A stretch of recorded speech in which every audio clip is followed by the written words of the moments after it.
Hello and welcome back to Coin Lady channel. In this video, I'd like to talk about a potential fatal flaw in the SEC's prosecution of Ripple and why it needs to be fixed immediately. I discussed this blunder with a former SEC official. He, to my shock, has the same basic misunderstanding that the SEC had, which led them to make this major error in their case, and which is why the SEC is bringing cases against large firms that don't really make sense. In this video, I aim to dispel this misconception. In this video, I'll clarify the nature of the confusion and show how humiliating it must have been for some SEC staff to delete tweets about the incident. This video will explain everything, and it is my hope that at the conclusion of it, you will feel more confident than ever that you will come out on top in this ongoing legal battle. Since I believe one allegation would utterly demolish the SEC's case for wanting to categorize XRP itself as a security, I want to start this video by analyzing the ludicrous claim that the SEC made. Those of you who followed the Ripple SEC case closely may recall that I initially tried to track down this paper. However, I anticipate spending around 2 hours looking for it. Take my word for it that the SEC weighed in on this matter early on, questioning XRP practicality. The SEC was making an effort to prove that XRP is worthless. During the SEC's attempt to make this argument, Judge Netburn observed, "Well, as I see it, XRP does have utility, and it might even have more utility than things like Bitcoin and Ethereum." Thus, the SEC had already been dealt a major setback. But I was left wondering why the SEC was making such a poor case that XRP is useless. What's the big deal, anyway?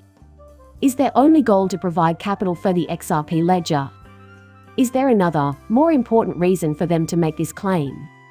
I was actually perusing some archived SEC memos. What I found, though, is a little unexpected. When the SEC was first crafting Bitcoin regulation, they contacted a number of law firms and asked, "Hey, what makes something a security and what makes something not a security?" This legal practice also played a key role in securing it. Therefore, using it won't cost you a dime. So, the SEC did pay notice to some of these concerns.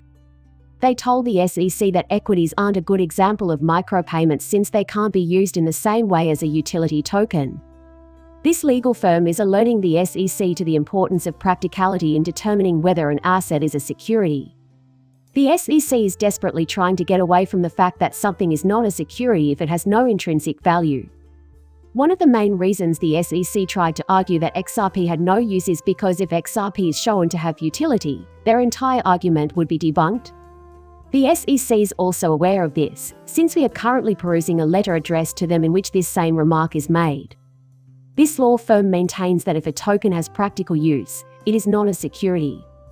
It appears that Bill Hinman was supposed to get this memo. As a result, the SEC is well aware that tokens' usefulness is not sufficient to classify them as securities. The SEC may have been wary about the judge assigned to this case, which is why they initially argued that XRP has no practical application. They wish the judge wouldn't bother with a full inquiry. They believe the judge will agree with them because the SEC is engaged. In the real world, XRP is useless. It's possible that this makes things safer. Unfortunately, the SEC's luck ran out. The judge was also well versed in the law. She did not believe what the SEC said. She has merely researched how practical XRP is. And if you apply some basic logic to the situation, you'll see how obvious it is. Every year for the past decade, the XRP ledger has handled billions of transactions. The security of the network depends on XRP as well. Without XRP, the XRPL cannot function. You must fully grasp the ledger's function.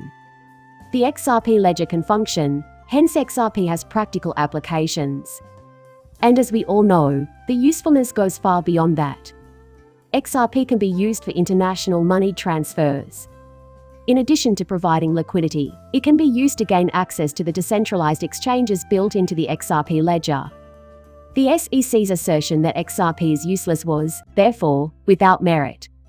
They were obviously cognizant of the fact that they weren't relying on the accuracy of the data to make their point.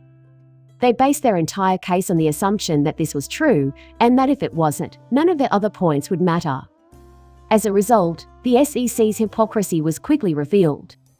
This is when we realize they're making a serious shift in the discussion. They even started to consider the possibility that utility isn't the most crucial factor here. But now their argument was starting to fall apart. At this point, I'd want to talk about a chat I had with a former SEC officer who shared my misunderstanding and corrected me by saying, well, Ripple wasn't really using XRP when the SEC filed this action against it. That's why I know XRP is more popular than the other goods he mentions. However, the SEC moved swiftly to address this issue. The widespread misunderstanding can be traced back to the fact that XRP wasn't in use when the FTC initiated this lawsuit. It has a few uses in their audio product right now. Therefore, it is feasible that the SEC was right at first but is now wrong. The key idea that this guy misses is that the utility of XRP is not based on Ripple. If Ripple were to vanish tomorrow, I could still put the XRP ledger to good use. In fact, I could start basically the same business on the XRP ledger that Ripple is running on right now.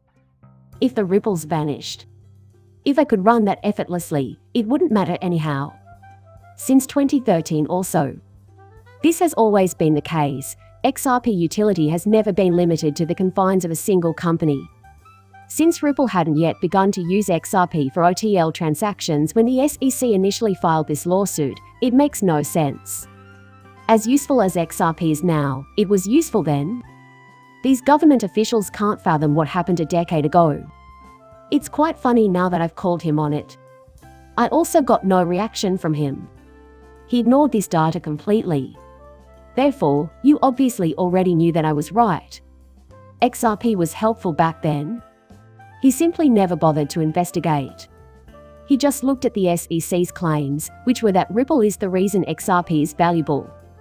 This, however, is demonstrably false.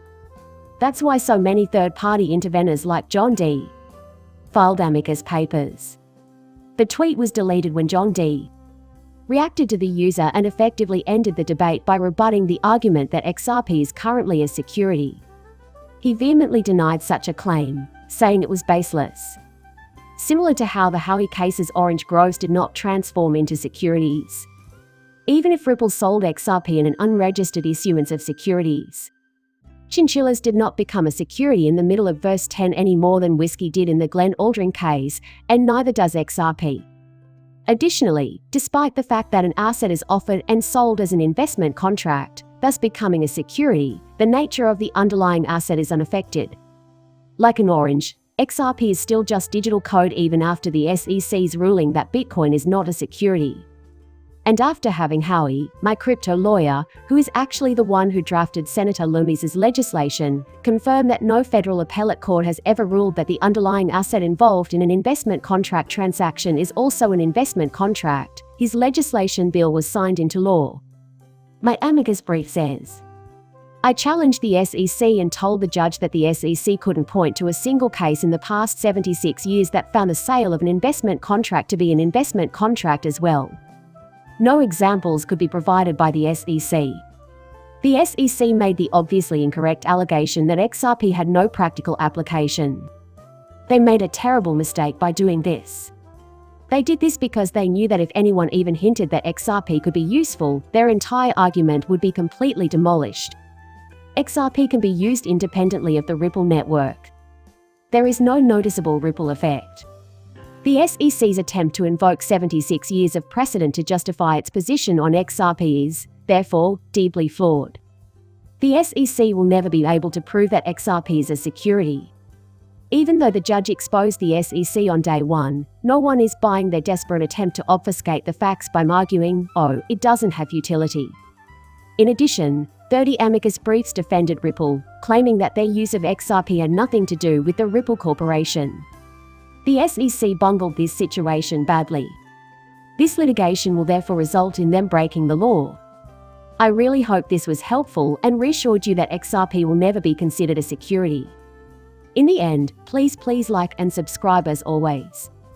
See you later, bye.